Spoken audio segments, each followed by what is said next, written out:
Sí, buenas tardes, señorías. Quiero agradecer, en primer término, las explicaciones del señor consejero de Educación que nos ha dado hoy aquí sobre la situación de la enseñanza concertada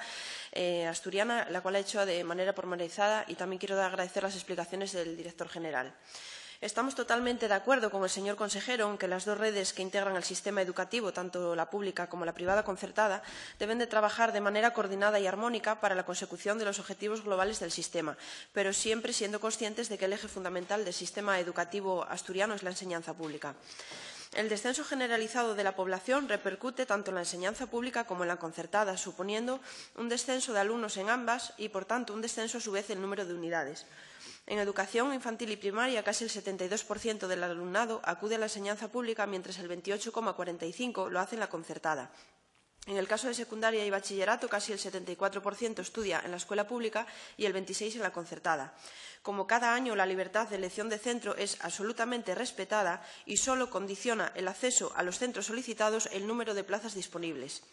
Se ha realizado la renovación de los conciertos educativos conforme a la normativa básica estatal y conforme a las resoluciones de 3 de marzo del 2017 y de 31 de julio del 2018 de la Consejería de Educación y Cultura referente a los conciertos educativos, aplicándose criterios de flexibilidad tal como se ha puesto de manifiesto esta tarde. En la anterior renovación de los conciertos educativos se ha producido una reducción final de 30 unidades por razones numéricas y no políticas, señor Medina, pero tan solo 2 centros han acudido a los tribunales. Respecto a las 28 unidades restantes no se ha formulado ninguna reclamación, entendiendo, por tanto, absolutamente justificada esa reducción por no cumplir los requisitos necesarios para su renovación. Respecto a todo lo referente a las condiciones laborales de los trabajadores de la enseñanza concertada, por supuesto que están legitimados para defender sus derechos, pero no nos queda más que repetir una vez más que este Parlamento no va a suplantar la labor de los sindicatos y, por tanto, si creen que sus condiciones pueden mejorar, deben de actuar a través de sus legítimos representantes, que no son otros que las organizaciones sindicales. Hay que tener en cuenta, además, que sus empleadores son los centros concertados, las empresas titulares, que son las que fijan sus condiciones laborales en un convenio colectivo y que, desde luego, no negocian las administraciones educativas.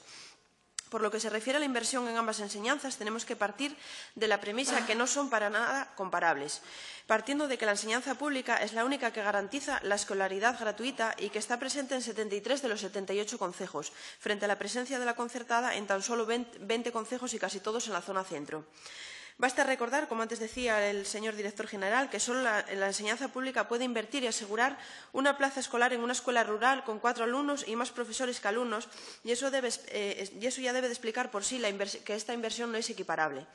Por tanto, los recursos que necesita cada una de ellas son totalmente diferentes, máxime cuando la enseñanza pública ofrece servicios complementarios gratuitos como comedor y transporte. El Gobierno de Asturias tiene el máximo respeto a la enseñanza concertada sin discriminarla en absoluto, ni a sus alumnos ni a sus profesores. El Partido Socialista tiene un compromiso honesto y firme con la concertada, porque creemos que efectivamente hay una doble red y que el Gobierno está obligado con ella independientemente de que alguien sea escolarizado en un centro público o en uno privado. Señorías del Partido Popular, ustedes tildan y acusan al Gobierno socialista de ser sectario y discriminatorio con la enseñanza concertada, pero después de escucharles una vez más en esta Cámara, bien parece que ustedes lo son, pero al revés, con la enseñanza pública. Y ya que nos ha comparado el señor Medina con otras comunidades, creo que se le olvidó mencionar un dato que hemos conocido hoy mismo, y es que Asturias supera la media de la OCDE en competencias PISA y que está entre las comunidades con mejores resultados educativos. Muchas gracias.